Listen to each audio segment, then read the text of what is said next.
Sir ఇప్పుడు మీ దగ్గరికి మేము ఎందుకు వచ్చామంటే ఈ రోజున డెక్కన్ క్రానికల్లో ఒక విషపరాత రాశారు.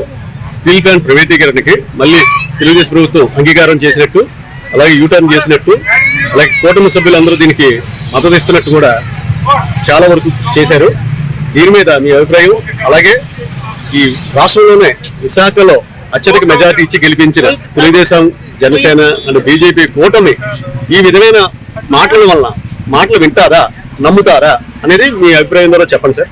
అండ్ ఈ కూటమి ప్రభుత్వం ఆల్రెడీగా పబ్లిక్ సెక్టర్లో ఉంచమని ఫైట్ చేసింది.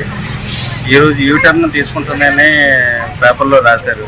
వాళ్ళు ఏం పబ్లిసిటీ ఏం చేయలేదు. వాళ్ళు డైరెక్ట్గా వచ్చి ఏ పేపర్లో మేము ఇలాగ యూటర్న్ తీసుకుంటున్నాం, ఇలా ప్రైవేట్ పరం చేస్తున్నాం అని చెప్పేసి వాళ్ళు ఏం చెప్పలేదు కదా.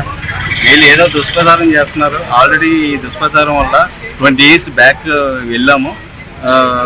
కాబట్టి ఇలాంటి రాతలు మేము నమ్మము. ఎందుకంటే గత నమ్మి డెవలప్మెంట్ కానీ లేదా ఇంకోటి కానీ ఒక మనిషిగా ఎన్ని ఇబ్బందులు పడాలో ఈ గవర్నమెంట్లో చాలా ఇబ్బందులు పడ్డామండి.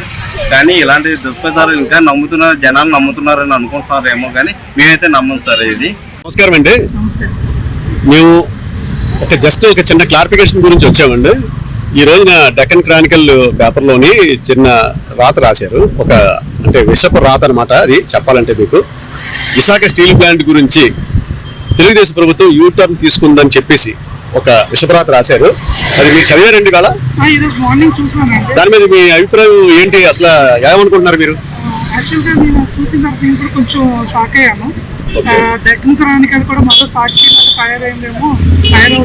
ఈ గత 2019 ముందు ఈ దుష్ప్రచారంతో వైసీపీ ప్రభుత్వంలోకి వచ్చింది.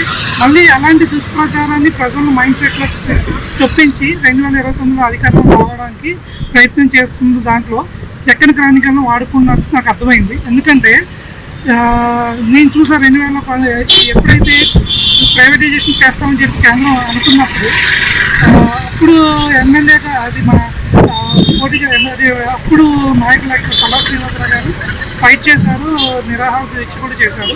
అదేవిధంగా టీడీపీ, జనసేన కూడాను దీనికోసం చాలా ప్రొటెస్ట్ చేసింది. మేము దీన్ని వ్యతిరేకిస్తున్నాం ప్రైవేటైజేషన్కి.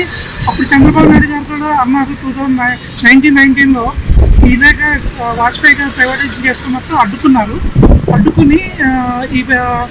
అప్పుడు ఎర్రనాయుడు గారు ఎంపీగా ఉన్నప్పుడు అప్పుడు పార్లమెంట్లో కూడా గొంతెత్తారు.